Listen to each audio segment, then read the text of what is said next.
জনবহুল বাজারের মধ্যে সোনার দোকান থেকে সোনার রূপার অলংকার সহ ব্যাগ নিয়ে চম্পট দিল চোর। বৃহস্পতিবার সকাল 11:30 নাগাদ এই ঘটনাটি ঘটে রাজগঞ্জ ব্লকের বুটকি ঘাটে। প্রায় 2.5 লক্ষ টাকার অলংকার নিয়ে চম্পট দিয়েছে দুষ্কৃতীরা। ঘটনায় ভেঙে পড়েছেন সোনার দোকানের মালিক সুধীর রায়। জানা গিয়েছে, প্রতিদিনের মতো আজ সকালে দোকান খুলতে আসেন ওই ব্যবসায়ী। প্রতিদিন দোকান বন্ধ করার সময় দোকানের অলংকার ব্যাগে ভরে বাড়িতে নিয়ে যান। সেরকম ভাবেই ব্যাগ নিয়ে দোকানে আসেন। দোকানের মধ্যে ব্যাগটি রেখে পাশেই গিয়েছিলেন জল আনতে। মিনিট 3 পরে ফিরে এসে দেখেন অলংকার সহ ব্যাগ গায়েব। দিনের বেলায় বাজারের মধ্যে এমন ঘটনায় হতবাক এলাকার ব্যবসায়ীরা। খবর পেয়ে ছুটে আসে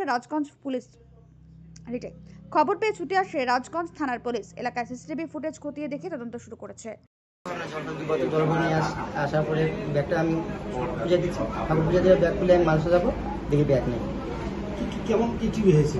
ব্যাগের মধ্যে ওই কি একটা চেন ছিল, এক জায়গায় কানে পাশা ছিল, আর রূপা কিছু মাল ছিল দোকানে। কত টাকা হবে? কত হবে? 2 লাখ 20 হবে। আপনি প্রতিদিন কি দোকান বন্ধ? হ্যাঁ, প্রতিদিন দোকান বন্ধ জিনিস নিয়ে যান বাড়িতে? হ্যাঁ, দিদি প্রতিদিন রোজ দিন জিনিস নিয়ে দিন। আজকে পুলিশ এসেছিল? হ্যাঁ। তাও কোনো সংযোগ বুঝতে পারলেন? কোনো কেউ ঘোরাঘুরি করছিল বা কিছু? একজন ঘোরাঘুরি বলতে দাঁড়ায় ছিল, ওই হলুদ জামা পরা বলে ওই চেতে। আমি যিনি কাস্টমার কারো দোকানে হবে, আমি অত খেয়াল করে নিয়ে মনে কর। তারপরে সবাই বলছে এই লোকটাই মনে হবে না, পাশে দোকানদার তাই বলছে। আপনি কদিন থেকে দোকান করছেন এখানে? হবে 20 বছর উপরে হবে। এরকম কোনো ঘটনা না।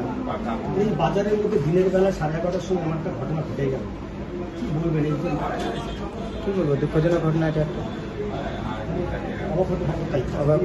পুলিশ আসছে? হ্যাঁ, পুলিশ আসছে। এসে আপনার নাম? আমাদের যদি এডুকেশন সুরক্ষিত না থাকে, আমরা কি ব্যবসাটা কি করে করবো?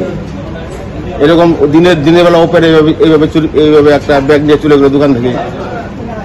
কারণ আমরা তো নিজেরা আমরা একদমই সুরক্ষিত না, ব্যবসায়ীরা আমরা। না, এরকম ঘটনা তো ঘুটঘাটে ঘটে নাই। আশা রাখছি এখন ওনারা দেখুক, সিসিটিভি ক্যামেরা ওখানে একটা আছে বললো, ওখানে ওটা যদি ওরা কোনো ক্লু পায়।